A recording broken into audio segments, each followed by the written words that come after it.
Bonjour à tous, nous sommes lundi 27 avril. Allez, on reprend les cours.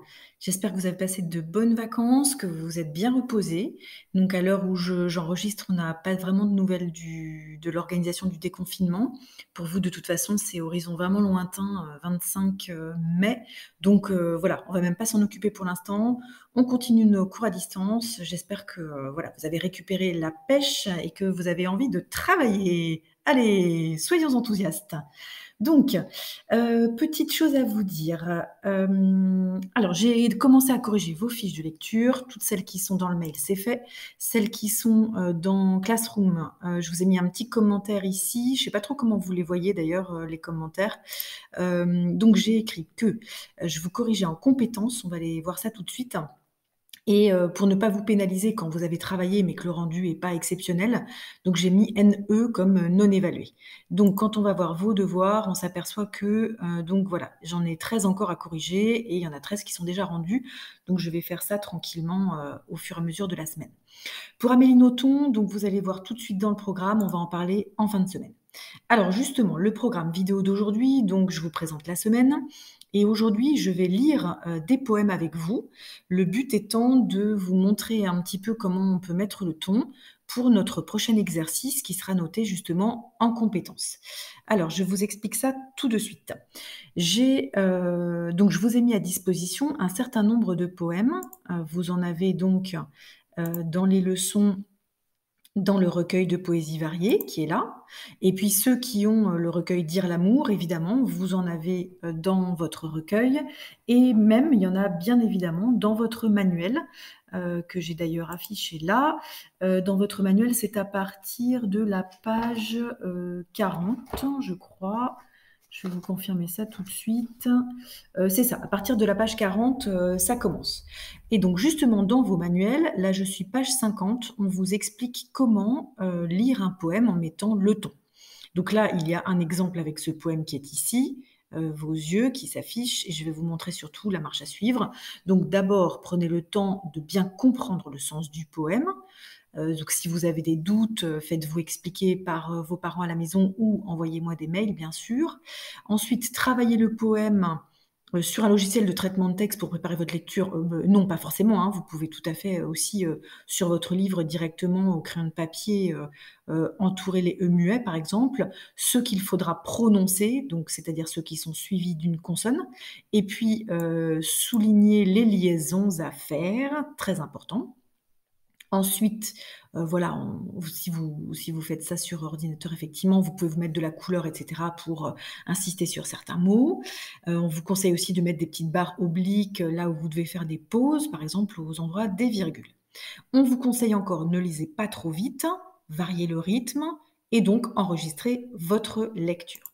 Alors, enregistrez votre lecture, donc bien entendu, ça va rester un exercice facultatif puisque je ne sais pas qui est équipé, qui n'est pas équipé. En principe, vous pouvez télécharger une application très simplement sur un téléphone et ensuite, le but, c'est de faire glisser, votre, fichier dans le Drive. Donc vous allez obtenir, un point MP4, il y a différents formats, hein, il y a des, WebM, des choses comme ça. Donc ensuite, qu'est-ce que vous faites? À partir de votre Drive, donc je vais vous remettre le lien en dessous, dans les vidéos. Là, il y est dans Pronote, là, juste là.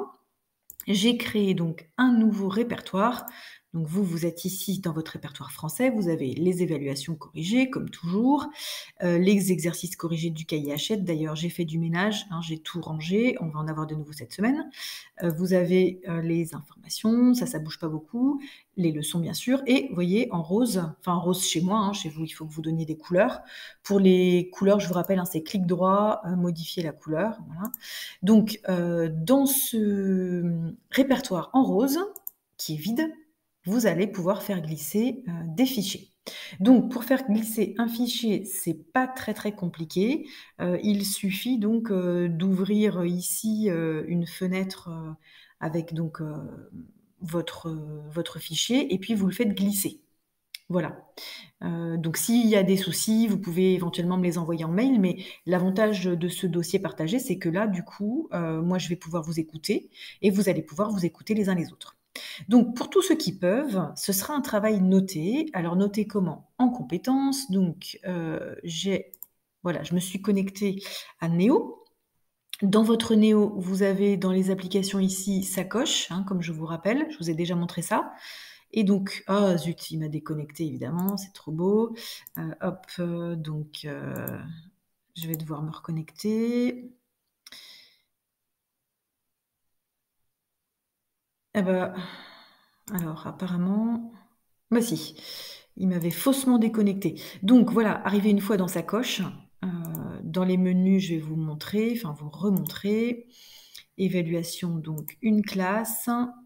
Là, vous allez voir donc vos compétences sur, Dumas et Zola. Bon, j'ouvre les Beauvoir, juste un clin d'œil pour vous montrer. Voilà, donc vous voyez, je mets que des verts à tout le monde et si jamais, je ne voulais pas mettre un vert et ben je mets non évalué. Donc ça ne peut que, vous faire gagner des points, pour votre brevet l'année prochaine, puisque les compétences, se traduisent en points et c'est comme ça que vous obtenez votre contrôle continu. D'accord? Donc si vous vous efforcez de vous enregistrer sur un poème que vous lisez, donc bien, hein, ça veut dire comme vous le propose votre livre, avec le ton, en respectant les muets, donc en respectant bien les pieds. S'il y a 12 pieds, eh bien en lire 12, bien faire les diérèses, hein, je vais vous le montrer en lisant tout à l'heure. Et bien donc vous allez obtenir des compétences toutes vertes, ça ne peut que vous faire gagner des points pour l'année prochaine. Et puis ceux qui ne peuvent pas, eh bien c'est pas grave, on va dire ça ne vous pénalise pas non plus, évidemment. Alors voilà, je retourne au déroulé de la semaine. Donc, c'est pour ça que j'ai mis invitation à lire un poème et à le déposer dans le répertoire du Drive. Date butoir le 12 mai, donc je vous l'ai mis aussi un petit peu plus loin, dans, Pronote. Et je vous ai mis manuel page 50, c'est ce que je viens de voir avec vous. Ensuite, aujourd'hui, je vais vous donner donc, pour demain, des exercices, page 105 du cahier d'exercices. Alors quand on est, dans une séquence, de poésie, comme on l'est en ce moment, on va alterner donc des études de poèmes et aussi, les pages du cahier d'exercices qui concernent le vocabulaire. Parce que voilà, la poésie, c'est le moment de jouer avec les mots et donc de revoir un petit peu les familles de mots, les préfixes, les suffixes, et cetera. Donc page 105. Alors je vous fais pas travailler la page 104 qui est vraiment, sans intérêt. Page 105, on vous parle du préfixe. La page d'après donc, pour, notre cours de mardi, ce sera sur les suffixes comme vous pouvez vous en douter. Donc vous pouvez relire ceci. En fait, le préfixe, cum, latin ou bien in ou bien sub, a des petites variantes selon la lettre qui le suit. Alors c'est pas forcément la peine de lire vraiment, avec beaucoup d'attention, la petite flèche, mais lisez les exemples. Conforme, combattre, commettre, vous voyez qu'il y a des, CON qui se transforment en COM ou en COL, collection, colocataire, et cetera. Donc vous pouvez lire ce petit encart et ensuite je vous demande de faire les exercices donc, 2, 3, 4, 5, 6, pour demain. Et donc nous corrigeons, demain et au fur et à mesure de la semaine. Vous voyez, on va voir la page 105 sur les suffixes et la page 106, non pardon, la page 106 sur les suffixes et après dans les, jours suivants, on s'attaquera aux, familles de mots. Voilà, donc demain, on corrigera page 105, on étudiera le poème À une passante de Charles Baudelaire, qui est donc dans vos recueils. Pour jeudi, je vous demanderai de faire la page 106 sur les suffixes que je viens de vous montrer. Dans la vidéo de jeudi, on corrigera donc les exercices page 106. Je vous lirai d'autres poèmes. Je vous présenterai Hygiène de l'assassin sans doute dans 2 vidéos disjointes. On aura donc 2 vidéos pour jeudi 30. Donc ceux qui sont tentés de lire, patientez encore un tout petit peu. Je tiens vraiment à vous amener dans cette lecture parce que il y a des points vraiment choquants et très vulgaires. Donc je veux surtout qu'on se mette d'accord et que je vous explique bien tout ça avant qu'on commence à lire. Et donc jeudi, je vous donnerai tous les exercices page 110, 111 à faire. Donc c'est toute cette double page, sachant qu'on a donc un week-end de 3 jours. C'est pour ça que vous avez le temps là vraiment entre vendredi, samedi, dimanche, de faire tout ça pour, le lundi 4 mai. Voilà. Comme d'habitude, j'ai répété exactement la même chose ici dans les travaux à faire, histoire que vous ayez une seule source, d'information, vraiment, identique. Voilà, alors on commence donc avec, la lecture de poèmes variés pour aujourd'hui, puisque là je vous ai tout expliqué. Je vais donc partir de ce recueil, qui se trouve ici. Voilà, recueil de poésie variée, là, et je vais lire certains poèmes de ce recueil. Et puis, dans les jours à venir, j'en lirai d'autres de ce recueil que je vous ai fabriqué, et j'en lirai d'autres aussi du biblio-collège. Je vous avais demandé pendant les vacances, si vous souhaitiez, hein, de lire 1 ou 2 poèmes par jour. Je ne sais pas si vous l'avez fait. Donc là, je vais lire avec vous, ce qui va me donner l'occasion aussi de vous montrer comment on met le ton. Donc, pour le premier poème, je vais lire, c'est un petit peu un poème qui est comme une introduction.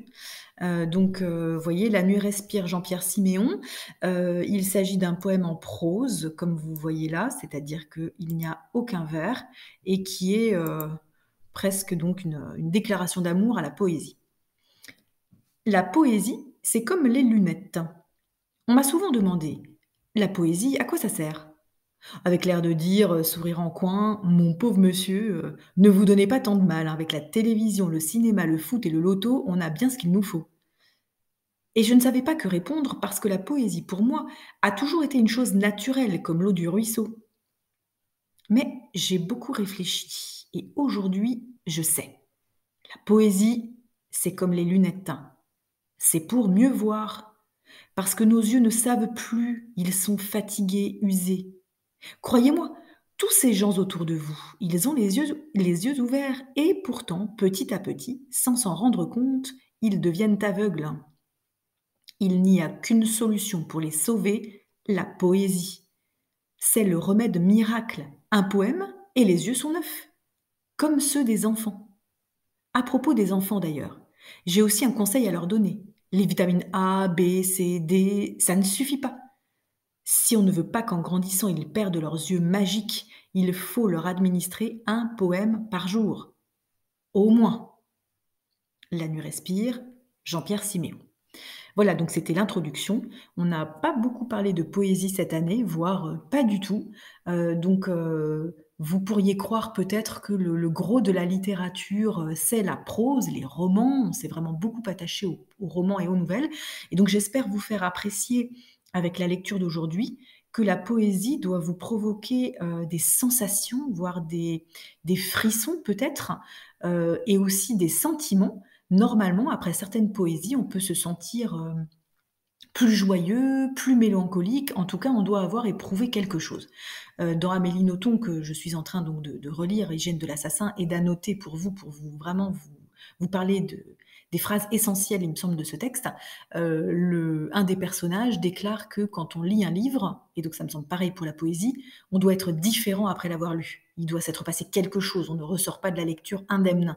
Et bien donc là, voilà, le pari d'aujourd'hui, c'est de commencer à vous faire éprouver des choses en écoutant les poésies. Alors, dans la poésie lyrique, qui est donc notre thème de cette année, il y a des poésies qui peuvent être un petit peu farfelues, mais la plupart sont plutôt dans le thème donc de l'amour perdu, de l'amour qui fait souffrir. Donc je ne vous dis pas que je vais forcément vous remonter le moral par les lectures d'aujourd'hui, mais on peut aussi avoir des sentiments de nostalgie qui finalement sont positifs. Et puis on peut aussi, face à un poème très triste, se dire ah bah, tout d'un coup, finalement, moi, je ne suis pas si malheureux que ça.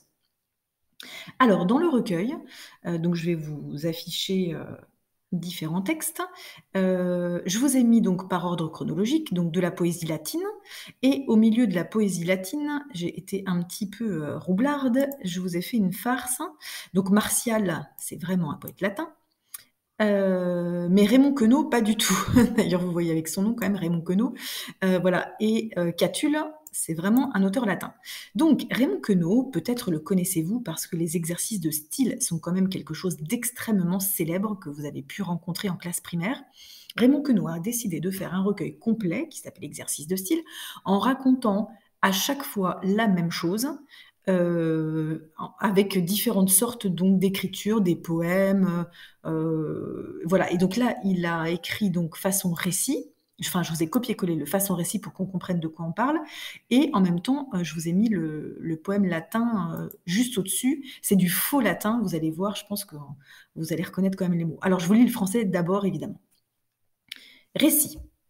Un jour, vers midi, du côté du parc Monceau, sur la plateforme arrière d'un autobus à peu près complet de la ligne S, aujourd'hui 84, j'aperçus un personnage au cou fort long qui portait un feutre mou entouré d'un galon tressé au lieu de ruban.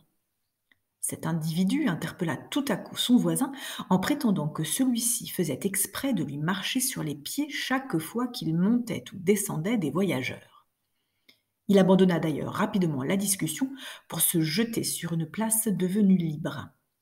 2 heures plus tard, je le revis devant la gare Saint-Lazare en grande conversation avec un ami qui lui conseillait de diminuer l'échancrure de son pardessus en faisant remonter le bouton supérieur par quelques tailleurs compétents.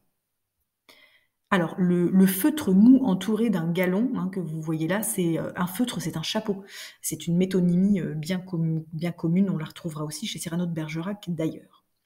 Alors, ça donne en latin, donc je vous le lis avec la prononciation qu'on doit avoir en latin, les latinistes vont reconnaître. En même temps, donc il y a plein de mots complètement farfelus qui sont absolument pas du latin. Donc je vais vous le lire avec un accent mi-français, mi-latin pour que vous reconnaissiez bien les mots aussi. Macaronique. Sol erat in regionem zeniti, et calor atmospheri magnissima. Senatus populusque parisiensis sudebant. Donc sudebant, c'est suer, transpirer. Autobi passebant completi. In uno et supradicti autobibus, qui es denominationem portebat, hominem quasi unum, cum colo multi elongato, et cum capito a galono tressato cerclaro vidi. Vidi, c'est le verbe voir, j'ai vu. Iste junior insultavit alterum hominem, qui proximus erat pietinat inquit, pedes meos post deliberationem animae tuae. Tunc sedem libram vidente, cucuritla. Alors pour ceux qui sont un petit peu perdus, je m'arrête avant de passer au deuxième paragraphe. Donc solerat, ça veut dire le soleil était, in regionem zeniti, dans la région du zénith, et la chaleur de l'atmosphère très grande, magnissima c'est très grand, senatus populusque, vous avez peut-être reconnu évidemment, senatus populusque romanum, donc parisiensis, ce sont les Parisiens, sudebant, donc il sue, l'autobus completi passe, je pense que vous avez attrapé ça. Dans le autobus dont on vient de parler, supradicti, qui s'appelle denominationem S, donc l'autobus S. Un nominem, c'est un homme, iunium, il est jeune. Donc là, colo, c'est le col, le cou.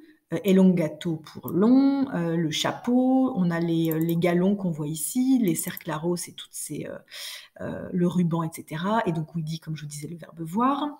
Donc insultavit, c'est le junior a insulté donc un autre alterum homme, qui proximus erat, qui était juste là. Inquit, il lui a dit, mes pieds sont délibérément sur les tiens, etc. Et donc, comme il a vu un sedem libram, donc un siège libre, vidente c'est toujours voir, il s'arrête là, cucurit, paf, il arrête la conversation.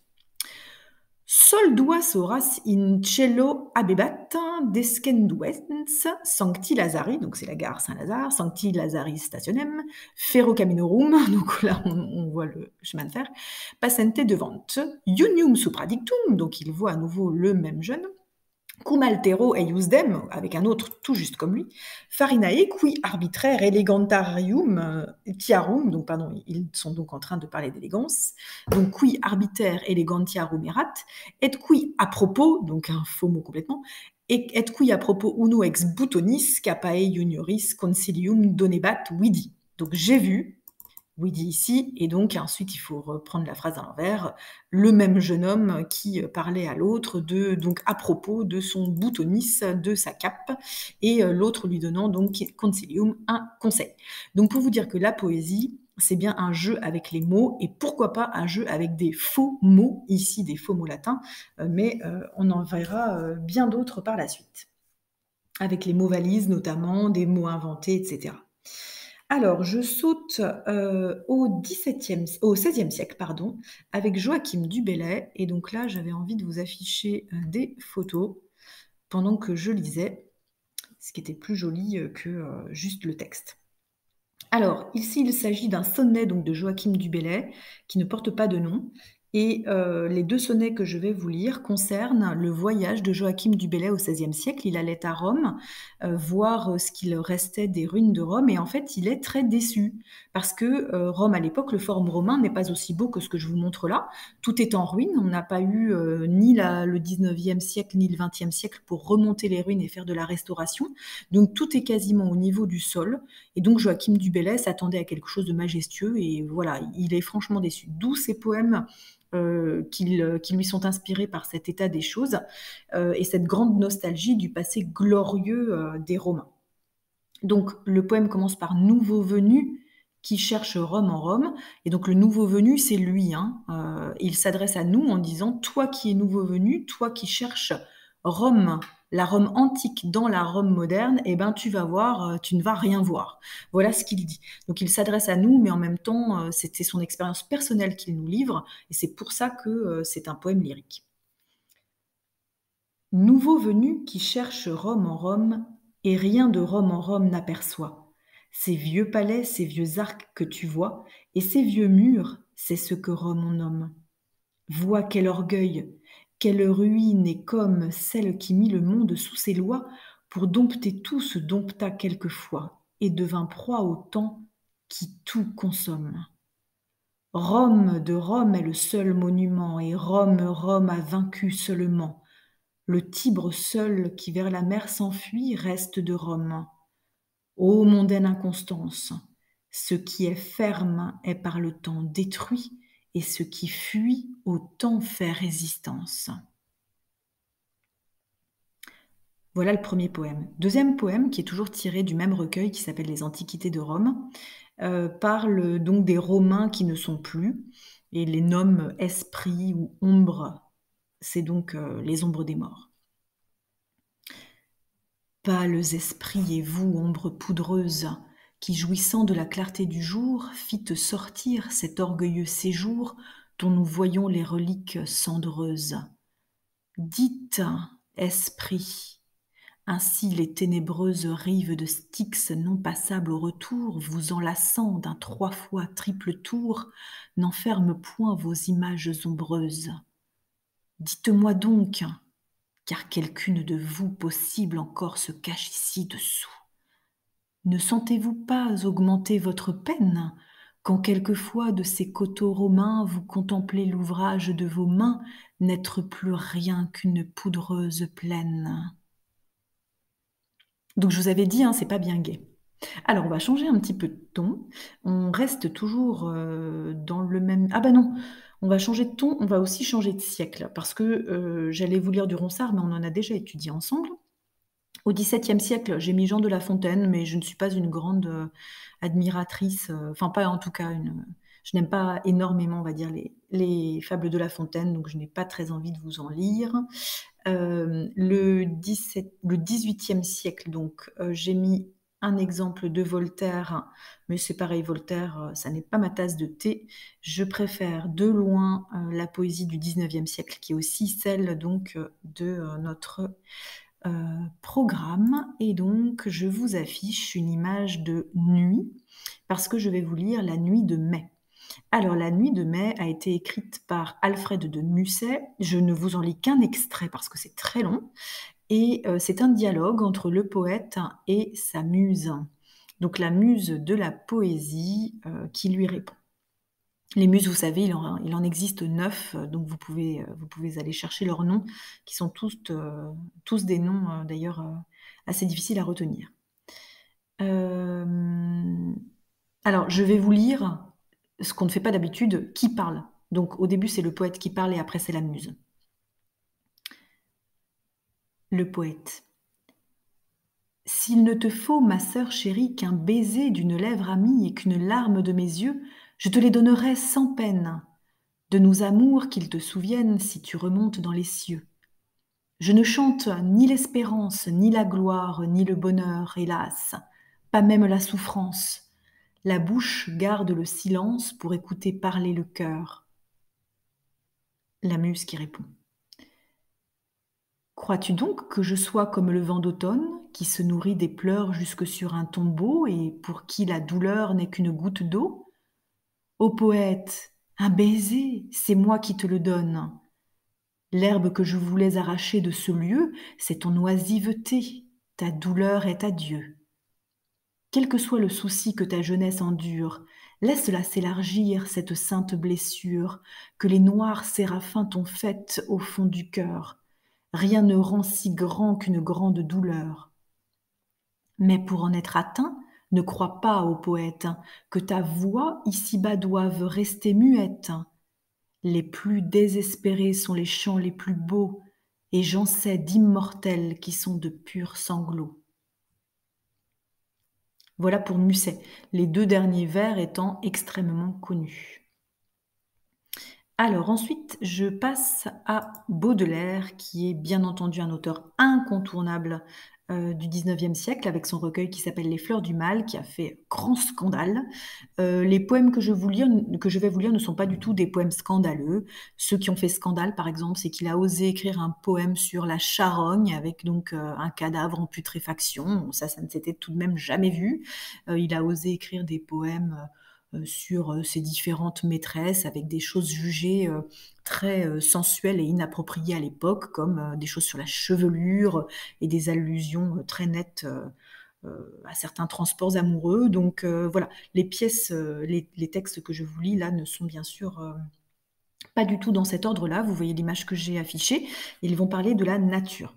Le premier sonnet s'appelle Correspondance et il parle bien entendu des correspondances en fait entre les différents sens. Je dis bien entendu parce que vous savez que la poésie est faite d'images, de métaphores, donc il s'agit de correspondance entre les mots et les images que c'est censé vous faire naître dans votre esprit. La nature est un temple où de vivants piliers laissent parfois sortir de confuses paroles. L'homme y passe à travers des forêts de symboles qu'il observe avec des regards familiers. Comme de longs échos qui de loin se confondent dans une ténébreuse et profonde unité, vaste comme la nuit et comme la clarté, les parfums, les couleurs et les sons se répondent. Il est des parfums frais comme des chairs d'enfants, doux comme les hautbois, verts comme les prairies, et d'autres corrompus, riches et triomphants, ayant l'expansion des choses infinies, comme l'ambre, le musc, le benjoin et l'encens, qui chantent les transports de l'esprit et des sens. Et deuxième poème, je change de décor. Il s'agit d'un poème avec, vous allez voir, une forme de, comme un rondeau, donc, hein, une forme de rappel de certains vers. Voici venir les temps où, vibrant sur sa tige, chaque fleur s'évapore ainsi qu'un encensoir. Les sons et les parfums tournent dans l'air du soir, valse mélancolique et langoureux vertige. Chaque fleur s'évapore ainsi qu'un encensoir, le violon frémit comme un cœur qu'on afflige, valse mélancolique et langoureux vertige. Le ciel est triste et beau comme un grand reposoir. Le violon frémit comme un cœur qu'on afflige, un cœur tendre qui hait le néant vaste et noir. Le ciel est triste et beau comme un grand reposoir. Le soleil s'est noyé dans son sang qui se fige. Un cœur tendre qui hait le néant vaste et noir, du passé lumineux recueille tout vestige. Le soleil s'est noyé dans son sang qui se fige, ton souvenir en moi luit comme un ostensoir. Et enfin, le dernier poème de Baudelaire, qui s'appelle Invitation au voyage, qui est très connu. Et vous allez voir, alors si on étudiait ce poème, on verrait qu'il y a une espèce d'antithèse entre ce que ce poème dit, qui paraît comme ça à première lecture, tout en positif, invitation au voyage, à l'amour, et les sons qui sont relativement rugueux. En particulier, vous allez l'entendre dans le refrain, qui se compose d'un distique, c'est-à-dire juste 2 vers, que je vais bien détacher pour que vous l'entendiez bien. Mon enfant, ma sœur, songe à la douceur d'aller là-bas vivre ensemble, aimer à loisir, aimer et mourir au pays qui te ressemble. Les soleils mouillés de ces ciels brouillés pour mon esprit ont les charmes si mystérieux de tes traîtres yeux brillant à travers leurs larmes. Là, tout n'est qu'ordre et beauté, luxe, calme et volupté. Des meubles luisants, polis par les ans, décoreraient notre chambre, les plus rares fleurs mêlant leurs odeurs aux vagues senteurs de l'ambre. Les riches plafonds, les miroirs profonds, tout y parlerait à l'âme en secret sa douce langue natale. Là, tout n'est qu'ordre et beauté, luxe, calme et volupté. Vois sur ces canaux dormir ces vaisseaux dont l'humeur est vagabonde. C'est pour assouvir ton moindre désir qu'ils viennent du bout du monde. Les soleils couchants revêtent les champs, les canaux, la ville entière. D'hyacinthe et d'or, le monde s'endort dans une chaude lumière. Là, tout n'est qu'ordre et beauté, luxe, calme et volupté. Alors ne vous laissez pas, tromper par l'adresse du début qui est «mon enfant, ma sœur», l'apostrophe du début. Mon enfant, ma sœur, depuis, la mythologie, la femme aimée peut être qualifiée d'enfant, de sœur, d'épouse. On a différents, surnoms pour la nommer. Donc il s'agit bien là, d'un poème, d'amour. Hem, j'ai envie de vous lire Spleen, mais je ne sais pas si je devrais. Je ne l'avais pas préparé. D'ailleurs, je ne vous ai pas mis d'image, parce que Spleen, c'est quelque chose de relativement, affreux, mais en même temps, c'est peut-être quand même une bonne chose que vous sachiez. Donc, Baudelaire, il n'avait pas toujours le moral. Allez, en direct, on va essayer de s'afficher une image de Spleen. Les images, oh là, qu'est-ce que j'ai fait? N'importe quoi. Les images, de ce poème sont, incroyables. Heu, vraiment, alors pourquoi est-ce que ah oui, il faut peut-être que je mette Baudelaire, sinon il fait la traduction anglaise directement. Hop. Voilà. Pauvre Baudelaire, il avait pas toujours le moral. Eh ben, vous, je ne sais pas, peut-être pas non plus. Alors regardez comme c'est bien écrit, c'est incroyable. Donc ça, c'est je dédie ce poème à tous ceux qui ont eu un coup de spleen pendant les vacances. Peut-être que vous pouvez hurler ce poème de Baudelaire, ça vous fera du bien. Quand le ciel bas et lourd pèse comme un couvercle sur l'esprit gémissant en proie aux longs ennuis, et que de l'horizon embrassant tout le cercle il nous verse un jour noir plus triste que les nuits. Quand la terre est changée en un cachot humide, où l'espérance, comme une chauve-souris, s'en va battant les murs de son aile timide et se cognant la tête à des plafonds pourris.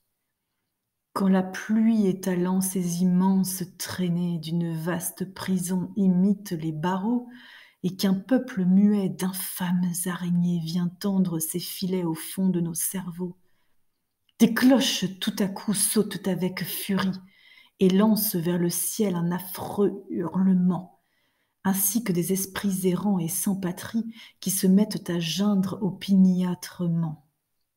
Et de longs corbillards, sans tambour ni musique, défilent lentement dans mon âme.